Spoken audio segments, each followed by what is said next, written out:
ivermectin is making headlines. One story said Oklahoma hospitals were overwhelmed with people overdosing on ivermectin. But wait, is that true?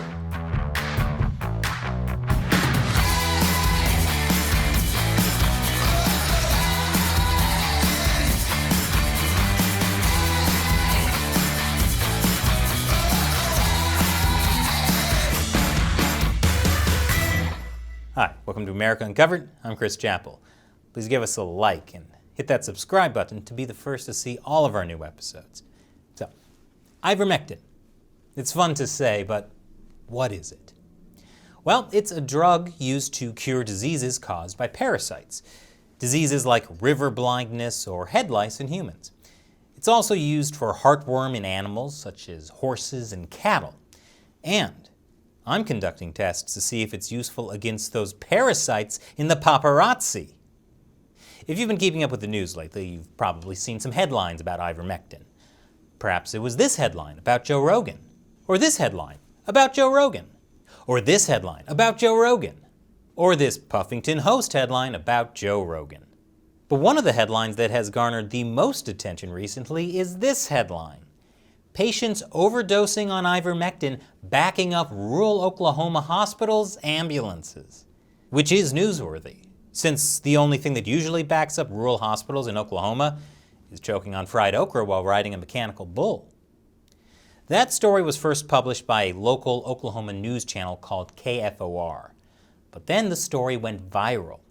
In fact, it was a super spreader, appearing in media outlets like the New York Daily News, Newsweek, The Hill, Rolling Stone, The Guardian, and the Puffington Host. It even made it onto Rachel Maddow's Twitter feed. It's no wonder the story went viral, really. The story has it all: drama, conflict, intrigue, and people doing something stupid that makes us all feel smarter than them. But it turns out it's not so simple, which means it's time for another edition of our segment, Wait, is that true? Are Oklahoma hospitals and ambulances being deluged, overwhelmed, and clogged up by people overdosing on ivermectin, causing people choking on fried okra while riding a mechanical bull to not get the treatment they need? Here's the original segment on KFOR from September 1st. Dr. Jason McEllier saying patients are packing southeastern Oklahoma emergency rooms, taking ivermectin doses meant for a full-sized horse, believing false claims it could fight COVID-19. The ERs are so backed up that gunshot victims were having hard times getting to facilities where they could get definitive care and be treated.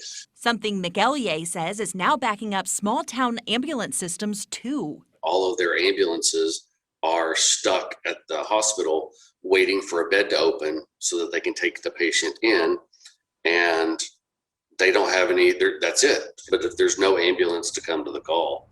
So some people taking inappropriate dosages have actually put themselves in worse conditions than if they had caught COVID. Forget the gunshot victims. I'm more concerned about horses that can't get ivermectin for their tapeworms. Seabiscuit here is going to eat all my oats. But as this local news story gained national attention, hospitals reportedly affiliated with Dr. McEllier started releasing statements. Dr. McEllier works for an agency that staffs many emergency departments throughout the United States. So Dr. McEllier had reportedly worked in multiple emergency rooms in rural Oklahoma. Two of these hospitals, Northeastern Health System Sequoia and McAllister Regional Health Center, said they were not aware of any patients coming in with complications related to taking ivermectin, which is strange because I think you'd notice them. While the third hospital, Integris Grove Hospital, said they had seen a handful of ivermectin patients in our emergency rooms. Some of the hospitals seemed eager to distance themselves from Dr. McEllier, appearing to blame him for the misconception that their emergency rooms were not working as they should. Yeah, their emergency rooms aren't broken because of ivermectin. They're broken because everything in the U.S. healthcare system is broken. But as Reason magazine pointed out, McEllier never actually made the connection between ivermectin overdoses and backed up emergency rooms or ambulances on camera. Micelier mentioned patients taking inappropriate doses of ivermectin, and he mentioned emergency room crowding. But he never said the two were related, which all might explain why Micelier appeared on another local Oklahoma news channel on September 6th and said this. That original story was just a little misquoted. The story being picked up by national and international news organizations. We talked with the doc quoted in the articles.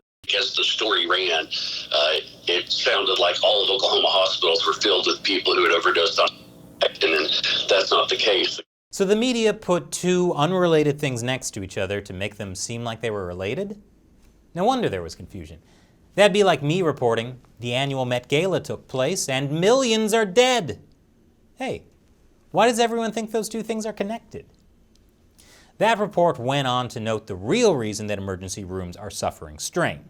Mainly what's causing the hospitals to fill up right now is this Delta surge with COVID. So much more COVID related than ivermectin overdose. That information was corroborated by the Integris Grove Hospital statement, which said, while our hospitals are not filled with people who have taken ivermectin, such patients are adding to the congestion already caused by COVID-19 and other emergencies. So really, while the hospitals in Oklahoma are suffering congestion and ivermectin overdoses are happening, the COVID-19 Delta surge is really what is straining hospitals. In short, under scrutiny, the original story basically fell apart. We'll talk about what happened next after the break.